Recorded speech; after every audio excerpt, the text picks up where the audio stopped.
Hello, and welcome to Chapter 2 for Roll of Thunder, Hear My Cry by Mildred D. Taylor. We have chapter questions at home, and I want to take a look at those with you. So we're looking for two vocabulary words in this chapter. They are resiliency and disgruntled. We also have 3 comprehension check questions. This chapter is just a little bit shorter. So those questions are, who is Mr. Morrison? Why has he come to the farm? And why do you think Papa wants him there while he's working on the railroad? So there's actually 3 questions to that. Make sure that you cover quite a bit, but those all tie in together. Remember that for each of your comprehension check questions, you're going to give me what I'm calling a race answer, but it doesn't mean race through it and do it quickly. It means restate an answer. So your first sentence should start to answer who Mr. Morrison is. You're going to cite specific text details, at least 2.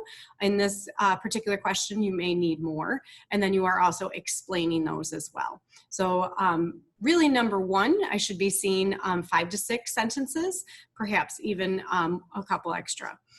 Number 2 asks you to summarize the events leading up to the burning. So there are multiple events that lead up. Please make sure that you explain what each of those are. And then our last one, evaluate. So I want you to think about why you think Papa threatens to, and here's this expression, wear them out if the children go to the Wallace store. So what does that mean, wear them out? And what is happening there? We'll talk about that more as we continue to read. So in your book, let's turn to page 32. Cassie, you better watch yourself, girl, Big Ma cautioned, putting one rough, large hand against my back to make sure I didn't fall. I looked down at my grandmother from midway up one of the wooden poles Papa had set out to mark the length of the cotton field. Big Ma was Papa's mother, and like him, she was tall and strongly built. Her clear, smooth skin was the color of a pecan shell. "Aw, Big Ma, I ain't gonna fall," I scoffed, then climbed onto the next strong spike and reached for a fibrous puff at the top of the tall cotton stalk. "You sure better not fall, girl," grumbled Big Ma. "Sometimes I wish we had more low cotton like down round Vicksburg. I don't like y'all children climbing them things." She looked around, her hand on her hip. Christopher John and Little Man farther down the field balanced skillfully on lower spikes of their own poles, plucking the last of the cotton. But Stacy, too heavy now to climb the poles, was forced to remain on the ground. Big Ma eyed us all again. Then, with a burlap bag slung across her right shoulder and dangling at the left side of her waist, she moved down the row toward Mama. "Mary, child, I think with what we picked today, we ought to have ourselves another bale." Mama was stooped over a low cotton branch. She stuffed one last puff into her bag and straightened. She was tawny-colored, thin and sinewy, with delicate features and a strong-jawed face. And though almost as tall as Big Ma, she seemed somewhat dwarfed beside her.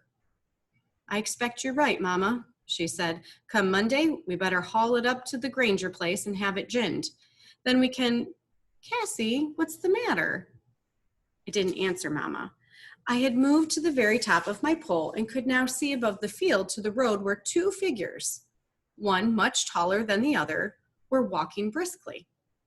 As the men rounded a curve in the road, they became more distinct.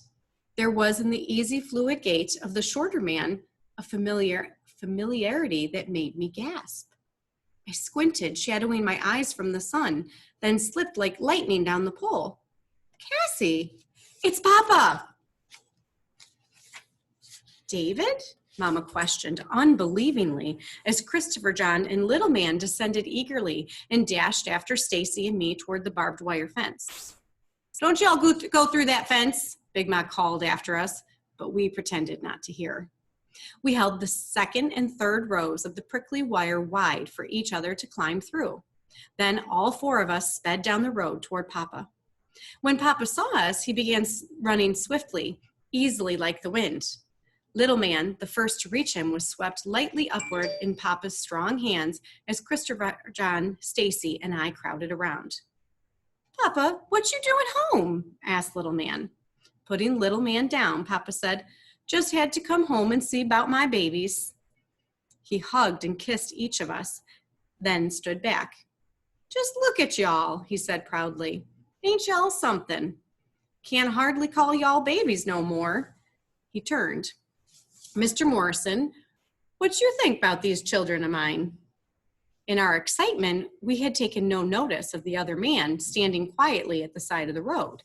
But now, gazing upward at the most formidable-looking being we had ever encountered, we huddled closer to Papa.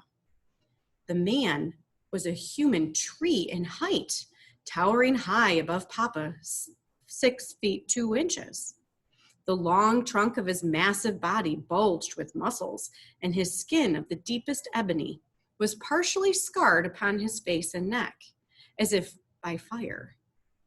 Deep lifelines were cut into his face, and his hair was splotched with gray, but his eyes were clear and penetrating. I glanced at the boys, and it was obvious to me that they were wondering the same thing as I. Where had such a being come from? So we do know that this is Mr. Morrison because Papa just introduced him as such. Here is a long description of what he looks like. We're going to get a little bit more to be able to answer that question, though. Children, said Papa, meet Mr. L.T. Morrison. Each of us whispered a faint hello to the giant. Then the 6 of us stared up the road toward home. Before we reached the house, Mama and Big Mom met us. When Papa saw Mama, his square, high cheekbone face opened to a wide smile, and lifting Mama with spirited gusto, he swung her around twice before setting her down and kissing her. Papa laughed. Something's got to be wrong, woman, for me to come see about you. You got my letter? He nodded, then hugged and kissed Big Ma before introducing them both to Mr. Morrison. When we reached the house, we climbed the long, sloping lawn to the porch and went in to Mama and Papa's room, which also served as the living area. Mama offered Mr. Morrison Grandpa Logan's chair, a cushioned oak rocker skillfully crafted by Grandpa himself. But Mr. Morrison did not sit down immediately. Instead, he stood gazing at the room. It was a warm, comfortable room of doors and wood and pictures. From it, a person could reach the front or the side porch, the kitchen, and the 2 other bedrooms. Its walls were made of smooth oak, and on them hung gigantic photographs of Grandpa and Big Ma, Papa and Uncle Hammer when they were boys, Papa's 2 eldest brothers who are now dead, and pictures of Mama's family. The furniture, a mixture of Logan-crafted walnut and oak, included a walnut bed whose ornate headboard rose halfway up the wall toward the high ceiling, a grand chiffonier with a floor-length mirror, a large roll-top desk, which had once been Grandpa's but now belonged to Mama, and the 4 oak chairs, 2 of them rockers, which Grandpa had made for Big Ma as a wedding present. Mr. Morrison nodded when he had taken it all in, as if he approved, then sat across from Papa in front of the unlit fireplace. The boys and I pulled up straight back chairs near Papa as Big Ma asked, "How long you gonna be home, son?" Papa looked across at her. "Till Sunday evening," he said quietly. "Sunday?" Mama exclaimed. "Why, today's already Saturday." "I know, baby," Papa said, taking her hand, "but I gotta get that night train out of Vicksburg so I can get back to work by Monday morning." Christopher John, little man, and I groaned loudly, and Papa turned to us. "Papa, can't you stay no longer than that? Last time you come home, you stayed a week," I said. Papa gently pulled one of my pigtails. "Sorry, Cassie girl, but I stay any longer, I might lose my job." "But Papa, listen, all of y'all," he said, looking from me to the boys to Mama and Big Ma. "I come home special so I could bring Mr. Morrison. He's gonna stay with us a while." If Mama and Big Ma were surprised by Papa's words, they did not show it. But the boys and I looked with wide eyes at each other, then at the giant. "Mr. Morrison lost his job on the railroad a while back," Papa continued, "and he ain't been able to find anything else. When I asked him if he wanted to come work here as a hired hand, He said he would. I told him we couldn't afford much, food and shelter and a few dollars in cash when I come home in the winter. Mama turned to Mr. Morrison, studied him for a moment, and said, "Welcome to our home, Mr. Morrison." "Ms. Logan," said Mr. Morrison in a deep, quiet voice like the roll of low thunder. "I thought you ought to know I got fired off my job. Got in a fight with some men. Beat 'em up pretty bad." Mama stared into Mr. Morrison's deep eyes. "Whose fault was it?" Mr. Morrison stared back. "I'd say theirs." "Did the other men get fired?" "No, ma'am," answered Mr. Morrison. "They was white." Mama nodded and stood. "Thank you for telling me, Mr. Morrison. You're lucky no worse happened, and we're glad to have you here, especially now." What might she mean by that? You're lucky no worse happened. So a couple things. First of all, we roll of thunder, hear my cry. First of all, we hear that his voice is like a roll of thunder. Our first little hint at the title, but there's more later in the book. They're doing him a favor to bring him to the farm, but he is also really doing them a favor. Think about why as we continue on. And this was the time period. We're going to learn in a little bit about a burning. There were times that white people would burn blacks, sometimes for no reason, just because of the color of their skin. In this case, there was a fight. Mr. Morrison got in a fight and actually beat these white men up. The only punishment that he got was losing his job. No worse happened to him. There could have been terrible retaliation.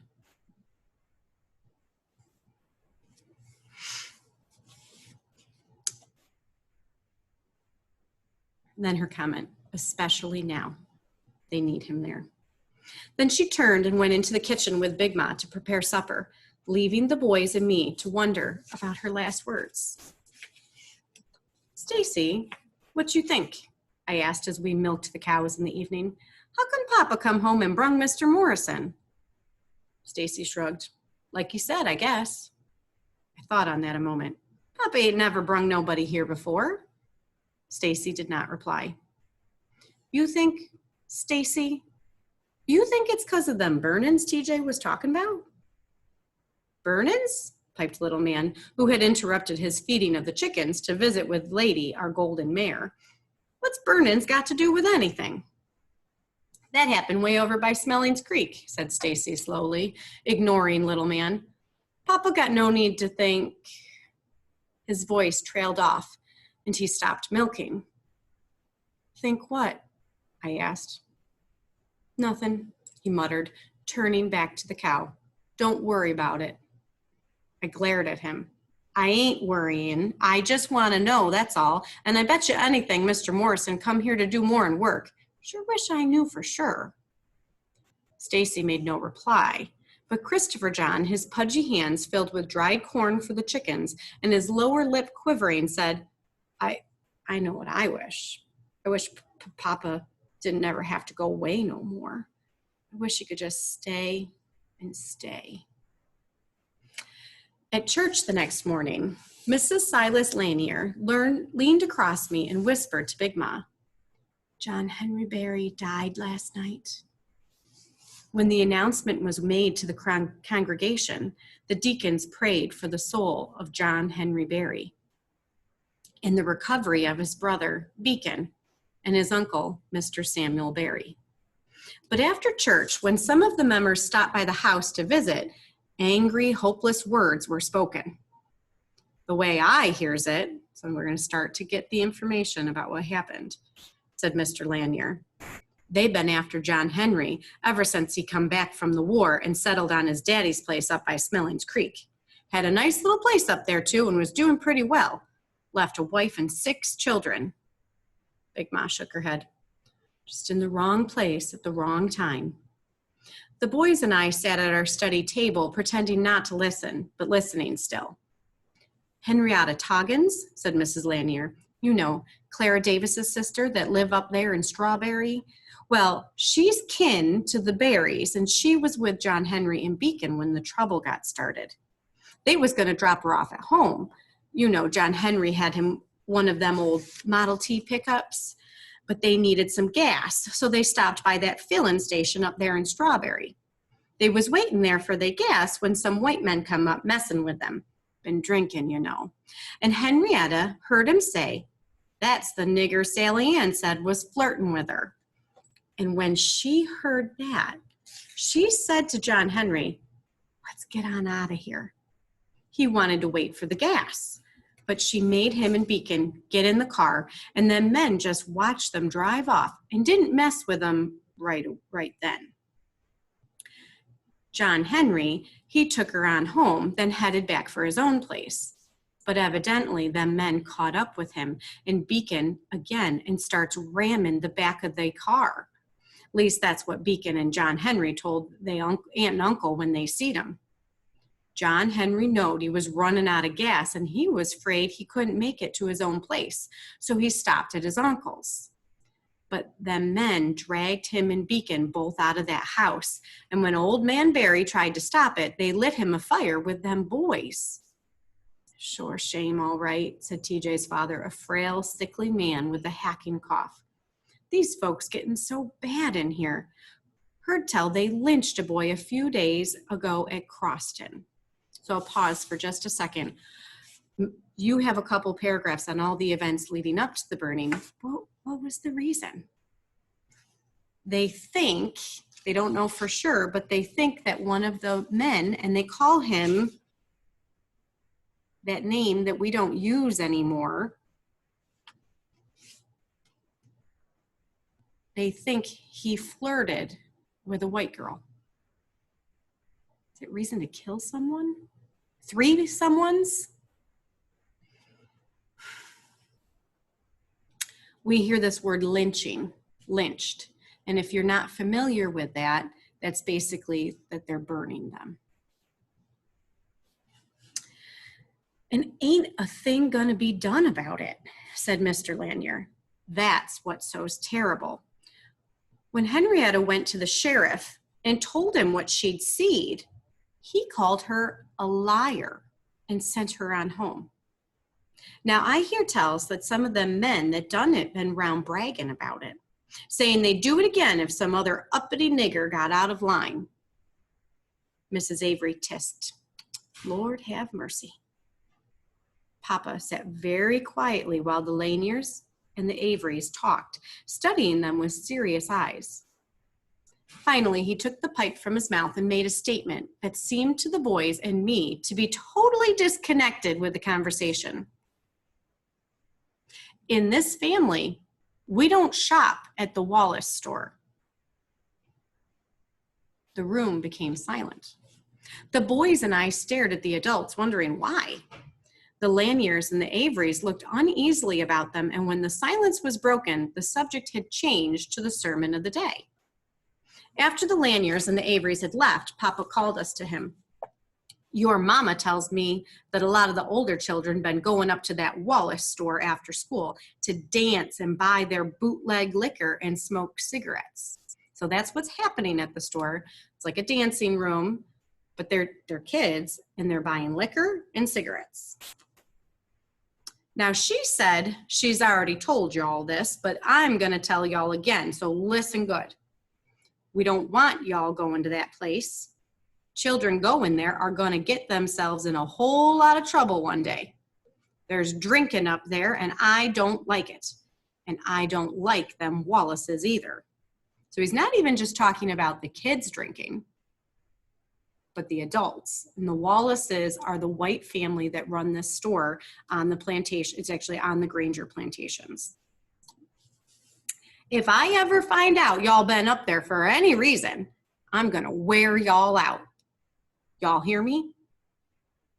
So this is a whipping. He's offering them a whipping. Wear you out. Your bottom's going to be worn. It's going to hurt. "Yes, sir, Papa," piped Christopher John readily. "I ain't never going up there." The rest of us agreed. Papa always meant what he said, and he swung a mean switch.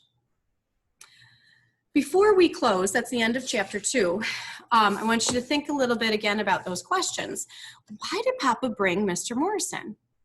Did you make some inferences there as far as why he would have them now, especially at this time? We're learning about a Black family that was burned. They've talked about other lynchings. Who's currently at their farm? Is there anyone there to protect them? Because right now it's Mama and Big Ma, and then 4 children. And remember, they've brought this giant of a man who's already beat up some other people. So maybe he's there for protection. All right, there's a little bit more on your paper as well. So I'm going to share the screen again so we can see it. Remember, you have this.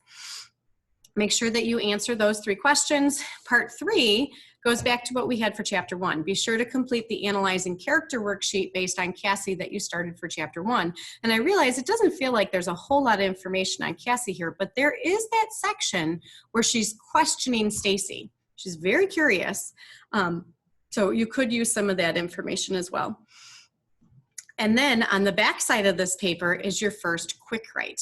And I will have a separate mini lesson on how to do that quick write if you are home on hybrid. Otherwise, I'll have that conversation in person as well. All right, that is the end of chapter 2.